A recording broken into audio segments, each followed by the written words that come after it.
আল্লাহ সুবহানাহু ওয়া তাআলার দরবারে লক্ষ কোটি শুকরিয়া যে আল্লাহ পাক রব্বুল আলামিন দীর্ঘ একটি সপ্তাহ পর আবারও পৃথিবীর সকল মানুষ থেকে যাচাই বাছাই নির্বাচিত করে মহান আল্লাহ তাআলার একমাত্র পছন্দের জায়গা মসজিদে আসার বসার তৌফিক দান করেছেন। সেজন্য সবাই মন খুলে শুকরিয়া আদায় করি আলহামদুলিল্লাহ। সর্বপ্রথম আপনাদেরকে জিজ্ঞাসা, সকলেই কেমন আছে? আমি আলহামদুলিল্লাহ ভালো আছি। আজ পবিত্র কোরআন থেকে যে আয়াতগুলো তেলাওয়াত করেছি সে আয়াতগুলোর উপর সামান্য কিছু তর্জমা ব্যাখ্যা করে বয়ান শেষ করে দেব ইনশাআল্লাহ। এখন মানুষ যত ইবাদত করবে, যত মানুষ ইসলামের দিকে ধাবিত হবে, তত মানুষের নেক এখন বেশি হবে। কারণ খারাপের মধ্য থেকে ভালো, এইটার দাম অনেক বেশি। এক পরিবারের ভিতরে সবাই আলেম, সেই পরিবারের মধ্যে যদি আলেম হয় তার কোনো দাম থাকে না। এক গোষ্ঠীর মধ্যে যদি 5 জন ওসি থাকে, তখন সেইখান থেকে আপনার এই পরিবারের দামটা তুলনামূলক কমেই থাকে। কিন্তু যেই পরিবারের মধ্যে সবাই মানে অশিক্ষিত, কিন্তু একজন ভালো শিক্ষিত হয়েছে, সুশিক্ষায় শিক্ষিত হয়েছে, তার মর্যাদা বেশি না কম? ওইখান থেকে এটার মর্যাদা বেশি। ঠিক সাহাবাই কেরাম দামি হয়েছেন একটি কারণেই, সেই কারণটা হইল জাহিলিয়াতের যুগে সবচাইতে একবারে নির্ঘম একটা যুগ ছিল। ওই যুগের মধ্যে মাকে চিনত না, বোনকে চিনত না, অর্থাৎ নিজের ছেলে মেয়েদেরকেও চিনত না। তাদের যেইভাবে ইচ্ছা সেইভাবেই তারা অপকর্ম করত। ওই যুগে যখন আল্লাহ রাসূল আসার পর সাহাবাই কেরাম ঈমান গ্রহণ করছে, কারণ রাসূলের সাহাবী কিন্তু জাহিলিয়াতের যুগের মধ্যেই তারা। ওই সময় যারা ঈমান গ্রহণ করছে তাদের মর্যাদা অনেক বেশি। কারণ হইল ওই যুগটা ছিল খারাপ, পৃথিবীর শ্রেষ্ঠতম খারাপ যুগ ছিল তখন। তো এখন আমরা যেই যুগের মধ্যে আছি এটাও কিন্তু জাহিলিয়াতের যুগ, এটাও জাহিলিয়াতের যুগ। কারণ বিভিন্ন দেশে যেইভাবে ফিতনা ফাসাদ, প্রত্যেকটা অঞ্চল বা প্রত্যেকটা এলাকার মধ্যে লক্ষ্য করলে দেখতে পারবেন, প্রত্যেকটা এলাকার মধ্যে হয়তো ভাই নির্যাতিত, না হয় বাবা নির্যাতিত, বাবাকে খাওন দেয় না। তো যেই যুগের মধ্যে যেই বাবা এত লালন পালন করে এত বড় করলো, সন্তান যখন বড় হয়েছে বাবাকে বাদ দিল, তো তার ভিতরে ঈমান বলতে কিছু নাই, তার ভিতরে আমল বলতে কিছু নাই, সুতরাং সেও জাহিলিয়াতের যুগের মধ্যে পড়ে গেছে। আমার বন্ধু, এখন আমি আর আপনি যদি ইবাদত করি, আমার আপনার ইবাদতটা এমন ভাবে গণ্য হবে যেইভাবে ইবাদত করেছিল আব্দুল কাদের জিলানী, যেইভাবে ইবাদত করেছিল হোসাইন আহমদ মাদানী। আমার বন্ধু, তো সেইভাবে ইবাদত করতে আমরা রাজি আছি তো সবাই?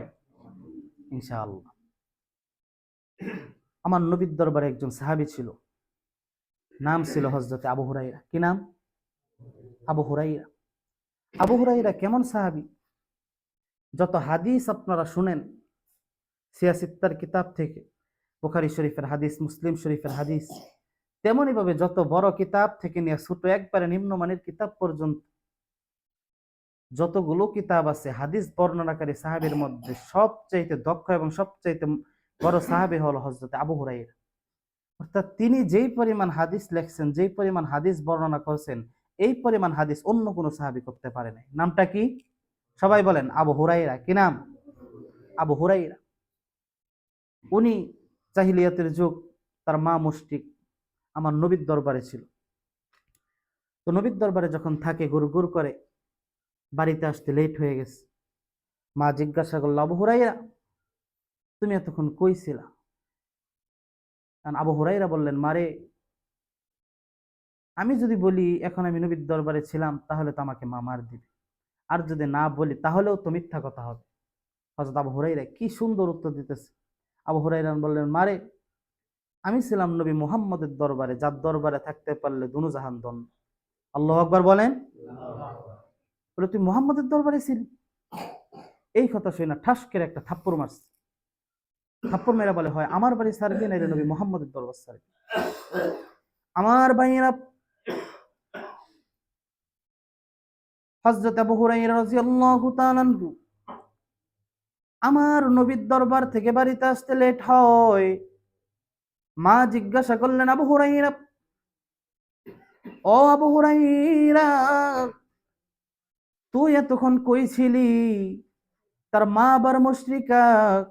আবু হুরায়রা বললেন, মারে, আমি মিথ্যা বলতে চাই না, আমি সত্য বলতে চাই। আমি ছিলাম ওই নবীর দরবারে, যার দরবারে থাকতে পারলে দুনিয়াও জান্নাত, আখিরাতও জান্নাত। হযরত আবু হুরায়রার মা এই কথা শুই না ঠাস করে একটা থাপ্পড় মাইরা বললেন, আবু হুরায়রা রে, যা, বের হইয়া যা। হযরত আবু হুরায়রা নাক দিয়ে বললেন, মা রে, আই মা, তুমি আমারে মারলা, তুমি আমারে আঘাত করলা। মা গো, আমায় বলে দিয়াছ, হয় নবীর দরবার ছাড়বো, নইলে তোমার বাড়ি ছাড়বো। শুনে রাখো মা, ইমানের গুণ অর্জন করেছে রে মা, জীবন দিয়া দিব, তোমার বাড়ি ঘর ছেড়ে দিব, নবী মুহাম্মদের দরবার ছাড়বো না। জোরে বলেন সুবহান। এইবার আবু হুরায়রা ডাক দিয়ে বললেন, আবু হুরায়রা রে, কেমন প্রতিজ্ঞা করলি আমার বাড়ি ঘর ছেড়ে দিবি, কিন্তু নবী মুহাম্মদের দরবার ছাড়তে পারবি না রে আবু হুরায়রা। আবু হুরায়রা কান্না বিগলিত কণ্ঠে ডাক দিয়ে বললেন, মা রে, তুমি আমারে মারলা, তুমি আমারে আঘাত করলা। ওই মা, তুমি আমায় বলে দিয়াছ, হয় নবীর দরবার ছাড়বো, নাইলে তোমার বাড়ি ছাড়বো। শুনে রাখো মা, ইমানের গুণ অর্জন করেছি রে মা, জীবন দিয়া দিব, তোমার বাড়ি ঘর ছেড়ে দিব, নবী মুহাম্মদের দরবার ছাড়বো না। এইবার আবু হুরায়রার মা ডাক দিয়ে বললেন, আবু হুরায়রা নে, যা, বের হইয়া যা। হে বন্ধু, একবার চিন্তা করে দেখেন, আজকে কত সুন্দর এখানে উপস্থিত বয়ান শুনছেন। আগামীকালকে আল্লাহ চাইলে এই সময় আমি আপনি কবরের বাসিন্দাও হতে পারি। কার জন্য জানি রে জংলার বাস রেডি হয়ে গেছে, কার জন্য জানি রে সাদা মার্কিনী কাপড় তৈরি হয়ে গেছে, কার পিছনে জানি গো মালাকুল মউত আজরাইল দাঁড়ায় রইছে। আমার বন্ধু রে, আবু হুরায়রা বললেন, মারে, আমি তোমার বাড়ি ছেড়ে দিতে পারবো, কিন্তু নবী মুহাম্মদের দরবার ছাড়তে পারবো না। এইবার আবু হুরায়রার মা যখন বিদায় দিয়া দেয়, হযরত আবু হুরায়রা একটা দৌড় মাইরা আমার নবীজির দরবারে গেলেন। নবী আমার নজর করে দেখতেছেন আবু হুরায়রা দাঁড়ানো। ডাক দিয়ে বললেন, আবু হুরায়রা, ও আবু হুরায়রা, তুমি না বাড়িতে গিয়েছিলে, আবার আইসা পড়লা, কারণটাই? হে বন্ধু, কোনো দিকে নজর দিয়েন না। আমার নবী আবু হুরায়রাকে দেখে বললেন, আবু হুরায়রা, তুমি না বাড়িতে গিয়েছিলে, আবার আইসা পড়লা, কারণটা কি? আবু হুরায়রা রাদিয়াল্লাহু তাআলা ডাক দিয়ে বললেন, নবীজি, আমি বাড়িতে গিয়েছিলাম, কিন্তু আমার মা আমার গালে থাপ্পড় মারছে। আল্লাহর নবী ডাক দিয়ে বললেন, আবু হুরায়রা রে, তোমার মা তোমারে মারছে, তুমি কি আমার কাছে বিচার দিতেছো? শোনো আবু হুরায়রা, তোমার মা তোমারে মারছে, এইখানে আমি নবী মুহাম্মদের কোনো কিছুই করার নাই। হে বন্ধু, আবু হুরায়রা বললেন, নবী গো, আমি আপনার কাছে বিচার দিতে আসি নাই গো নবী। তাহলে কেন নিগাইছো?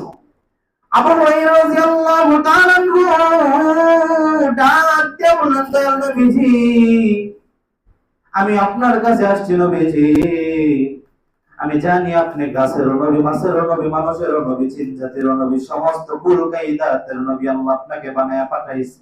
ও নবীজি গো, আপনি যদি আমার মান লাগে একটু দোয়া করে দিন, আমার মায়ের আমার আল্লাহ ইমান আমলে দৌলত দিয়া ধন্য করে দিত।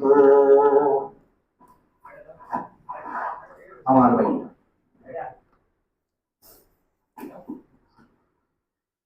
হযরত আবু হুরায়রা আমার নবীকে বললেন, নবী, আমি বিশ্বাস করি আপনার দোয়া আমার মাওলা ফেরত দেব। আপনি যদি আমার মার জন্য একটু দোয়া করতেন, আমার মন সাক্ষী দেয় আমার মায়ের আল্লাহ ইমান আমলে দৌলত দিয়ে ধন্য করে দিবে। হযরত আমার নবীজি বললেন, আবু হুরায়রা তুমি বসো, আমি তোমার জন্য দোয়া করব। তো হযরত আবু হুরায়রা, আমার নবী যে সময় দোয়া করে, আবু হুরায়রার উচিত ছিল কি আবু হুরায়রা পাশে বসে আমিন আমিন বল। আপনি যদি আমার কাছে একটা উতার নিতে আসেন, একটু পানি পড়া নিতে আসেন, আপনি কি আমার পানি দিয়ে বাড়িতে যাইবেন? আপনি বাড়িতে যাইবেন নাকি আমার সাথে পয়সা বসবেন, আমি আপনাকে চার ফুক দিয়ে দিব, এরকম না? কিন্তু আমার বন্ধু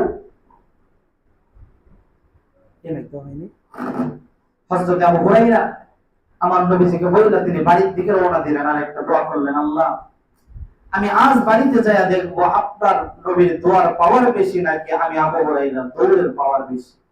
তো আমার নবীর দোয়ার পাওয়ার বেশি নাকি আবু হুরায়রার দৌড়ের পাওয়ার বেশি, কে কে শুনতে রাজি আছে? তো হাত তুলে দেখান। আল্লাহ তুমি প্রত্যেকটা মানুষকে কবুল করো, সবাই হাত নামা। আল কোরআনের সৈনিক আমি, নেই তো কোনো ভয়, এক আল্লাহর গোলাম আমি, এই তো পরিচয়, এক আল্লাহর গোলাম আমি, এই তো আমার পরিচয়। বলেন, আল কোরআনের সৈনিক আমি, নেই তো কোনো ভয়, এক আল্লাহর গোলাম আমি, এই তো পরিচয়, এক আল্লাহর গোলাম আমি, এই তো পরিচয়। এই পৃথিবীর সবই নকল, এই পৃথিবীর সবই নকল, আসল কিছুই নয়, এক আল্লাহর গোলাম আমি, নেই তো কোনো পরাজয়, এক আল্লাহর গোলাম আমি, এই তো পরিচয়। ঠিক কিনা? আমরা গোলাম কার? তো সবাই মায়া করে ডাকতে বলেন তো আল্লাহু আকবার। আরেকবার বলেন আল্লাহু আকবার। আমার বন্ধু হযরত আবু হুরায়রা আমার নবীকে দোয়ায় বসায় রাখা আবু হুরায়রা বাড়ির দিকে রওনা দিলেন। তো এটা কি হলো তা জানার আগে আমার আপনার আরেকটি বিষয় জানতে হবে। সেই বিষয়টি হলো, আমার নবীতে দরদি আমার আল্লাহ কেমন দরদি হইতে পারে। আমার আল্লাহ এই পৃথিবীর মধ্যে যখন পৃথিবী সৃষ্টি করেছেন, আল্লাহ আল্লাহর যত মায়া মমতা যত কিছু আছে সব আল্লাহ 100 ভাগে ভাগ করেছেন। কয় ভাগে? 100 ভাগে। এক ভাগ পুরো পৃথিবীর মধ্যে ছড়ায় ছিটায় দিয়েছেন, আর 99 ভাগ আমার আল্লাহর কাছে রেখে দিয়েছে। আমার আল্লাহ বলেন, বান্দা তুমি যদি আমাকে আস্তে আস্তে ডাক দাও, আমি আল্লাহ তোমার ডাক দৌড়ায় দৌড়ায় দিব। অর্থাৎ তুমি যদি আমার কাছে হেঁটে হেঁটে দৌড় দাও, আমি তোমার কাছে দৌড়ায় আমার রহমত তোমার দিকে নাজিল করব। এর একটা নজির শুনেন, আপনারা হয়তো আগেও শুনেছেন কিতাবের কথা। এক লোক সারা জীবন সনাম সনাম বলে মূর্তির পূজা করে। এক সময় যখন মূর্তির পূজা করা শেষ, সে তো কোনোদিন সাড়া দেয় না, কারণ কোন মূর্তির কি কোনো ক্ষমতা আছে কথা বলা? নাই। তো একদিন আস্তে আস্তে বলতে বলতে সনামের জায়গায় তিনি সমাদ বলে ফেললেন। সমাদ শব্দের অর্থ আল্লাহ সমাদ, আল্লাহ অমুখাপেক্ষী, আল্লাহ কারোর মুখাপেক্ষী নয়। আমার বন্ধু, গনিয়ুন শব্দের অর্থ ধনী, অর্থাৎ ধনী শব্দের ব্যাখ্যা হলো যে সে কারোর মুখাপেক্ষী নয়। তো ধনী একমাত্র আমার আল্লাহকে বলা যায়, কারণ পবিত্র কালামের মধ্যে ঘোষণা আসছে, আল্লাহ বলেন, আল্লাহু গনিয়ুন ওয়া আনতুমুল ফুকারা। আল্লাহু আকবার জোরে বলেন। কোরআন শুনে আল্লাহু আকবার আসতে বলবেন না জোরে বলবেন? এই কোরআন শুনে যদি আল্লাহু আকবার জোরে বলেন, এই কোরআন আপনার আমার জন্য মানবতার মুক্তির দূত হয়েছে। আল্লাহ বলেন, বান্দা আমি ধনী, পৃথিবীতে সবাই ফকির। আমার বন্ধু ওই লোক বলতে বলতে বলতে বলতে এক পর্যায়ে যখন আল্লাহ সামাদ বলে ফেললেন, আল্লাহ রাব্বুল আলামিন সাড়া দিলেন। আল্লাহ রাব্বুল আলামিন সাড়া দেওয়ার পর ওই লোকটা তখন জগতের মধ্যে ঘুরে দেখলেন, কি আছে রে, যেই মাওলা আজকে আমার এত 13 বছর যাবত আমি এই মূর্তির পূজা করি, যে আল্লাহ আমাকে সাড়া দিল, সে আল্লাহর দরবার আমি খুঁজতে যাব। আল্লাহর দরবার খুঁজতে গেলে নিশ্চিত একজন আলেম লাগবে, নিশ্চিত একজন হাফেজ লাগবে। হাফেজের কাছে দৌড়ায় গেলেন, গিয়া বললেন, ভাই জান, ও হুজুর, আমি এত বছর যাবত এই মূর্তির পূজা করে আসছি, কোনদিন আমার মূর্তি আমাকে সাড়া দেয় নাই। জীবনে কত সমস্যায় পড়েছি, কোনদিন আমি কোনো সাড়া পাই নাই।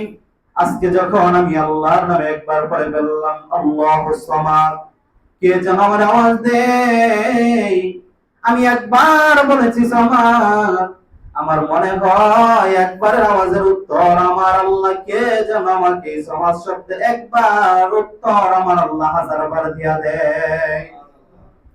ওই লোকটা বললেন, তুমি কি আল্লাহকে চিনো? ওই আল্লাহকে চিনোনি যে আল্লাহকে এই পৃথিবীর চোখে দেখা যায় না? এই আল্লাহকে চিনতে হইলে তোমার নামাজ পড়া লাগবে, তোমার রোজা করা লাগবে। আমার বন্ধু, পৃথিবীতে আজ নামাজের কোন সংখ্যা আমি খুঁজে পাই না। ও বন্ধু রে, যারা নামাজের জন্য পাগল তারা সবার আগে আগে মসজিদে এসে পয়সা থাকে, কোনোদিন নামাজ মিস যায় না। কিন্তু আমার সমাজের মধ্যে এমন কেউ মানুষ আছে যারা জীবনেও নামাজ পড়ে না। আমার বন্ধু, ওই সমস্ত মানুষদেরকে মসজিদ মুখী করা দায়িত্ব আমার আপনার। কথা বলেন ঠিক না বেঠিক? আমার বন্ধু রে, আল্লাহ পবিত্র কোরআনের মধ্যে আয়াত নাযিল করে দিয়েছেন।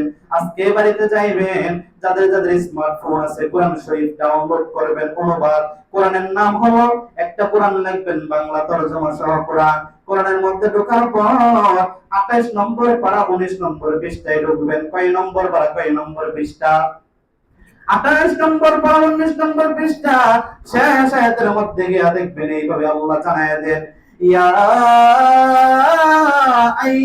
আইয়ুহাল্লাযীনা আমানু কু আনফুসাকুম ওয়া আহলিকুম নারা। চিল্লায়ে বলেন আল্লাহু আকবার।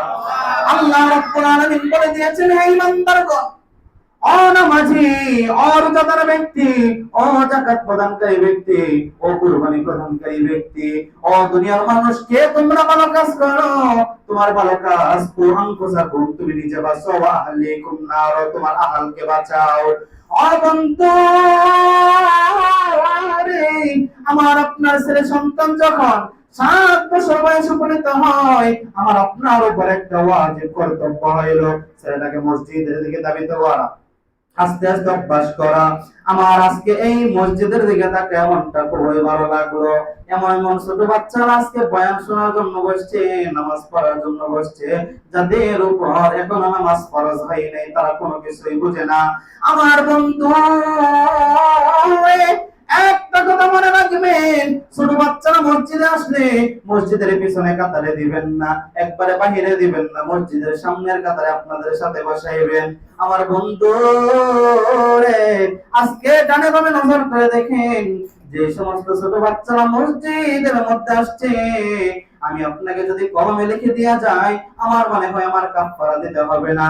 এই ছেলেগুলো এইখান থেকে মনে রাখবেন, আজকে মসজিদের মধ্যে যে সমস্ত আমার ছোট বাচ্চারা নামাজের মধ্যে আজকে আসছে, এইখান থেকে কমপক্ষে আল্লাহ কয়েকজনকে কোরআনের হাফেজ হিসাবে কবুল করবেন। সবাই বলেন আমিন। আমার বন্ধু রে, এই পৃথিবীতে আমরা গোলাম কার? সবাই বলেন আমরা গোলাম কার? ওই আল্লাহকে একটা মায়া করে রাখতেন আল্লাহ। সবাই বলেন না আল্লাহ। ও আল্লাহ, তোমার বান্দাগুলো এখানে যারা ডাক দিয়েছে, প্রত্যেকটা বান্দাকে তুমি কবুল মঞ্জুর করে নাও। আমার বন্ধু, এই পৃথিবীতে আপনি অনসর কম দেখেন নাই, আমি অনসর কম দেখি নাই।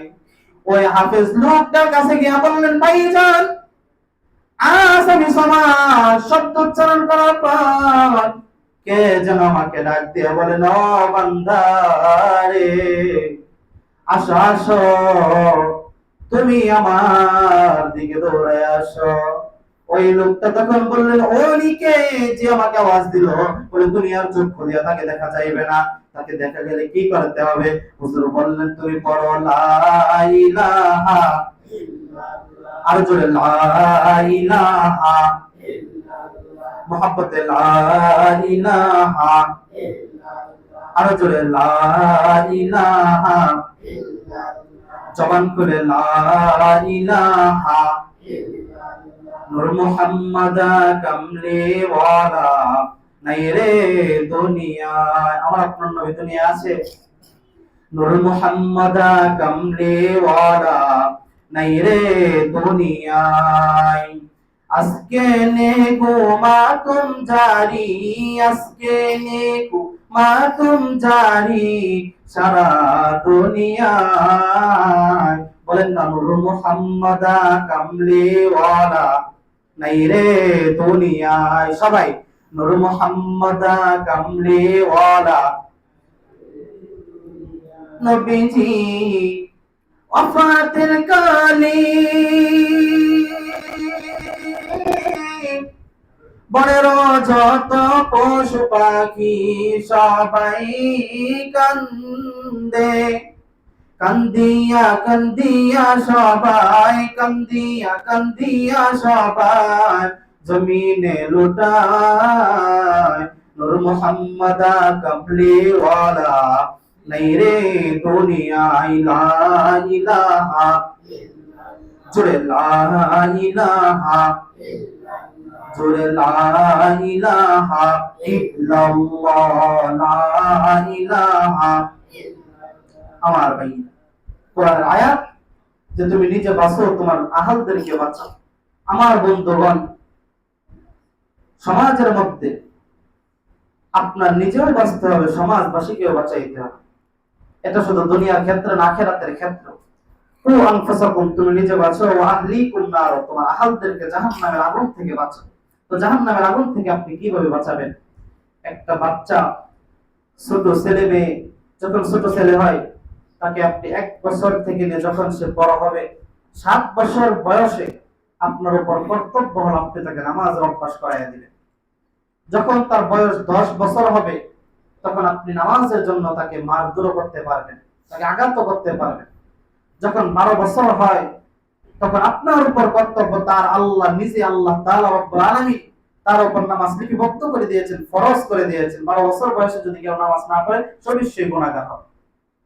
আর ভালো সন্তান দুনিয়াতে আসার কারণে, ভালো সন্তান যদি কোরআনের হাফেজ হয়, আল্লাহ তাকে আখিরাতের ময়দানে স্বর্ণের মুকুট, নূরের মুকুট পরে তাকে হাজার হাজার লক্ষ কোটি মানুষের সামনে যদি দাঁড় করাইতে পারেন, যেই ছেলেটা আপনার আজকে দুনিয়ার মধ্যে অবাধ্যতা করে, তার অবাধ্যতার কারণে কি আল্লাহ জাহান্নামের আগুনে আপনাকে পোড়াবে না?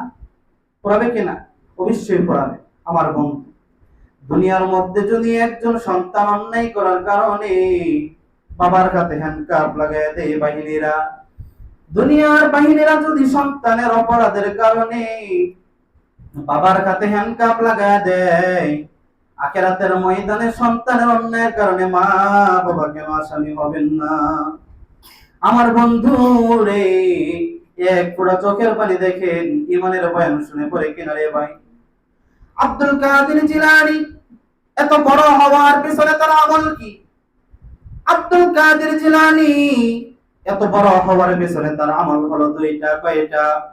1 নাম্বার আমল হইল সে মা বাবার উপর আনুগত্য করত।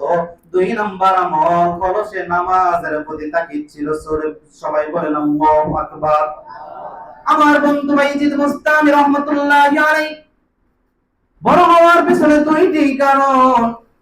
1 নাম্বার মা বাবার আনুগত্য করত, 2 নাম্বার নামাজের প্রতি গুরুত্ব ছিল।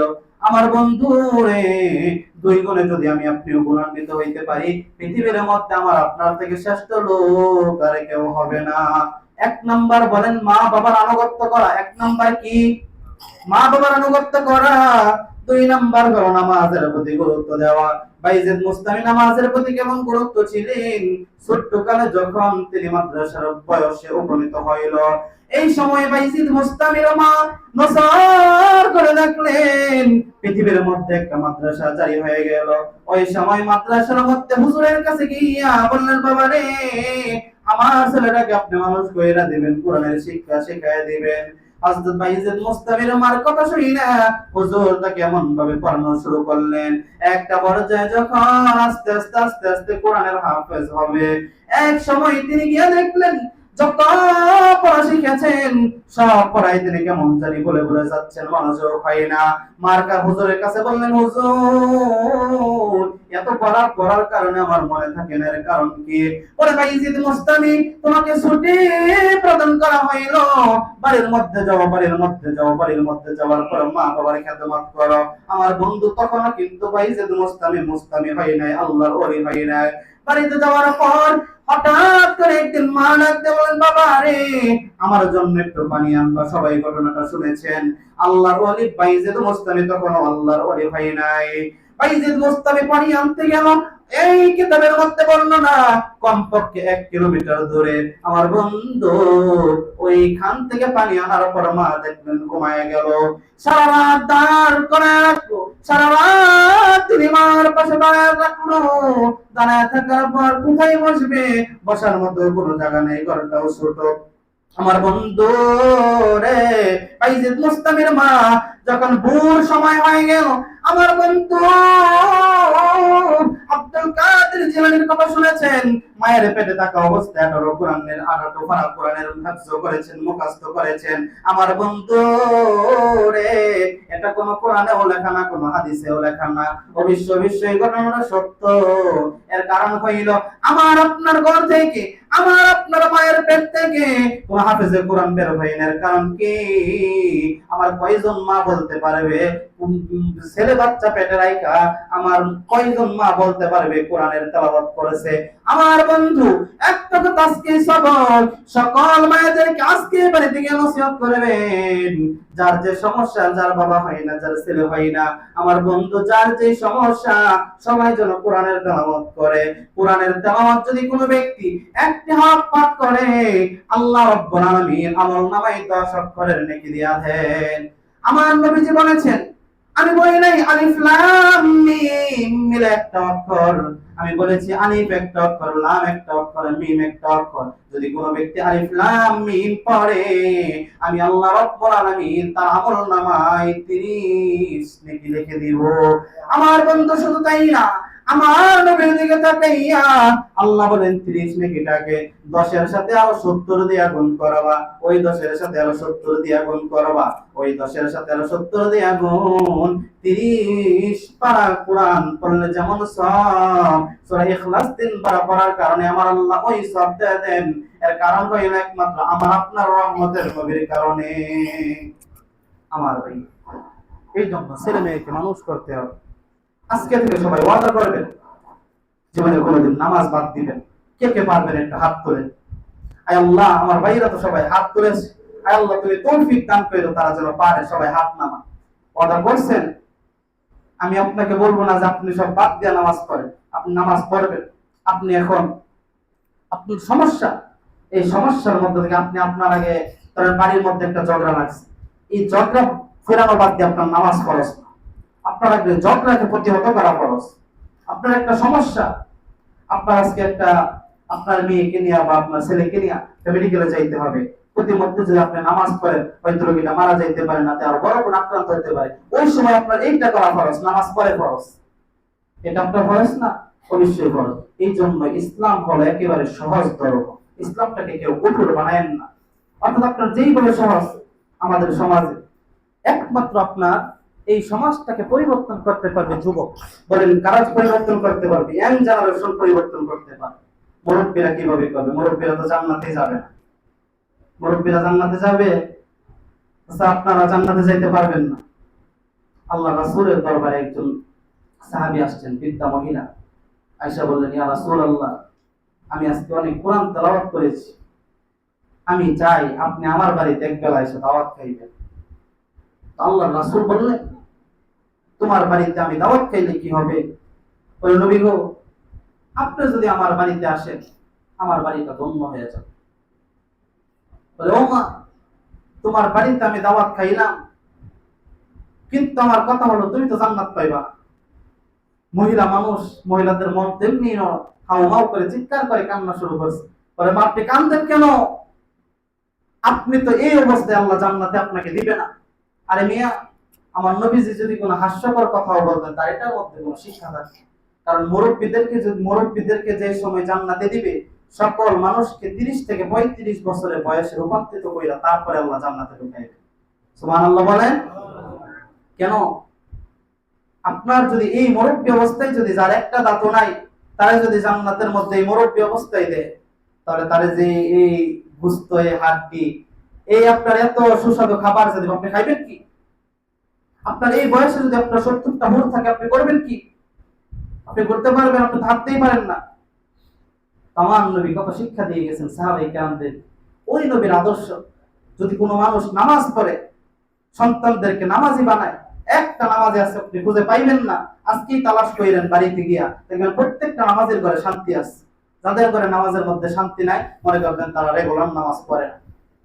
যদি রেগুলার কোনো ব্যক্তি নামাজ পড়ে, সে কোনোদিন অবাধ্য কাজ করতে পারবে না, কোনোদিন খারাপ কাজ করতে পারবে না। আমার বন্ধু, এই জন্য নামাজের প্রতি আপনি গুরুত্ব দিবেন। প্রত্যেকটা মানুষ কাছকে নামাজে পড়বে। আমি এক মসজিদে মক্তবে বসলাম, হুজুর নাই, পরে আমি নামাজের পরে মক্তবের মধ্যে বসছি। মক্তবে বসার পর, মক্তবের মধ্যে তো এখন ছোট ছোট মেয়ে বাচ্চারাই বেশি পড়ে, ছেলে থাকে কম। তখন আমি মক্তবে বসার পরে বললাম, তোমাদের সবার ওযু আছে? সবাই ওযু আছে, ওযু না থাকলে কোরআন শরীফ পড়ি কেমনে? পরে বলতেছে, ঠিক আছে, তোমরা এখন আমার সামনে তোমরা নামাজ পড়বা। সবাই সবাই ওঠো, বন্ধ করো। সবাই তো হাসাহাসি শুরু করছে। আরে কি কেন নামাজ পড়তাম? আমরা সামনে নামাজ হইব? আমি তো এখন আমার সামনে নামাজ পড়বো, পড়তা পরে আগে নামাজ পড়ো। পরে সবাই দাঁড় করাই দিচ্ছে, সবাই আমার সামনে নামাজ পড়ছে।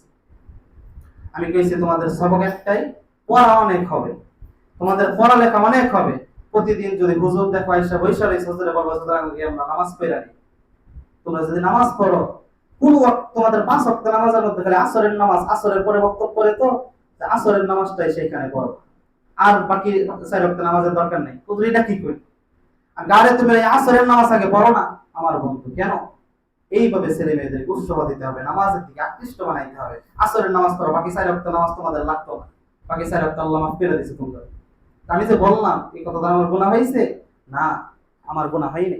একজন মানুষকে আমার বোঝাইতে গিয়ে যেভাবে বোঝাইতে হবে, আমি যদি এর মধ্যে মিথ্যা কথা না বলি, আমার বোঝানোর টেকনিক যদি আমি কৌশল অবলম্বন করি, এটা আমার কোনো গুনাহ হবে না, বরং সওয়াব হবে।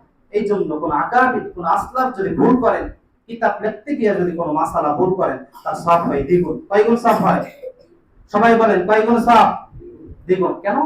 সে কিতাব লিখছে, এটা একটা সওয়াব, আর কষ্ট করছে, কষ্ট করতে গিয়ে ভুল করছে, সে তো আবার চেষ্টা করছে, এই কারণে আল্লাহ তাআলা আরো দ্বিগুণ সওয়াব দেয়। আমার বন্ধু, এই কথাটাই বলতেছিলাম।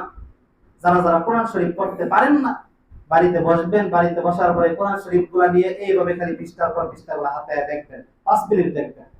আজকে বাড়িতে যাওয়ার পর, এখন তো আর পারবেন না, আগামী সপ্তাহে আমি জিজ্ঞাসা করবো আপনাদের যে কোরআন এক পারার মধ্যে 1 থেকে নিয়ে 28 নম্বর পারা পর্যন্ত পৃষ্ঠা থেকে 20 পৃষ্ঠা করে এক পারা, 29 নম্বর পারার মধ্যে 24 পৃষ্ঠায় এক পারা, আর 25 নম্বর পারার মধ্যে 30 নম্বর পারার মধ্যে 25 পৃষ্ঠায় এক পারা।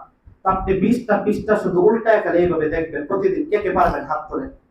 তোলেন না, সবাই হাত তোলেন। সবাই প্রতিদিন একবার হলেও কোরআন শরীফ আপনার পড়ার দরকার নেই, কোরআন শরীফ গুলা এইভাবে রাইখা আপনি শুধু খালি পৃষ্ঠা গুলো একের পরে উল্টায় দেখবেন। দেখবেন আল্লাহ আপনার অন্তরটাকে এখন খালি করে দিয়েছেন, আপনার জীবনের আল্লাহ সবকিছু সহজ করে দিবেন।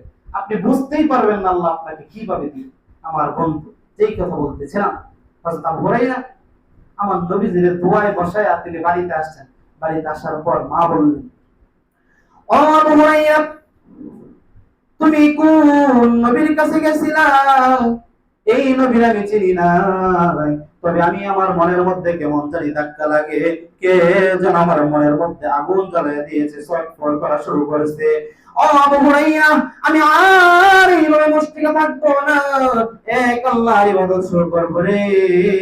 আমার নবীর দরবারে নিয়ে চল, আমি তওবা করব, কালিমা পড়ে মুসলমান হয়ে যাব। আমার ভাইয়ের হযরত আবু হুরায়রা বাবা, আবু হুরায়রাকে সাথে নিয়ে আমার নবীর দরবারে গেলেন। নবী আমার বললেন, আবু হুরায়রা, তোমার মা কে আল্লাহ কবুল করেছে, তোমাকে আল্লাহ কবুল করেছে। আবু হুরায়রা, পৃথিবী যতদিন থাকবে তোমার আসলাফের দিকে তাকাইয়া আমি সারা জীবন তুমি আবু হুরায়রার নাম আমি রেখে দিব। আমার ভাই, আমার বন্ধুগণ, হযরত আবু হুরায়রা তো জাহিলিয়াতের যুগের লোক ছিল। হযরত আবু হুরায়রার মা কত খারাপ লোক ছিল, নবীর নাম শোনা মাত্র সহ্য করতে পারে নাই। এই আবু হুরায়রা নবীর দেইখা মুসলমান হয়েছে। আবু বকর আমার নবীর দেইখা মুসলমান হয়েছে। হযরত ওমর আমার নবীকে গলা কাটার জন্য কেউ মুসলমান হয়েছে। এইভাবে কত সাহাবায়ে কেরাম মুসলমান হয়েছেন। শুধু তাই নয়, দুনিয়াতে জান্নাতের সুসংবাদ পেয়েছেন। সমস্ত নবীরা হইল মাসুম, নবীদের কোনো গুনাহ নাই, এটা আল্লাহ প্রদত্ত আইন। কিন্তু যে সমস্ত সাহাবায়ে কেরাম আসছে, সাহাবায়ে কেরামদেরকে আল্লাহ মাফ করে দিয়েছেন।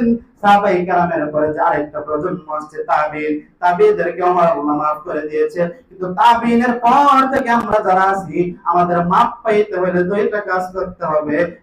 এক নাম্বার মা বাবার আনুগত্য করতে হবে, দুই নাম্বার নামাজ পড়তে হবে।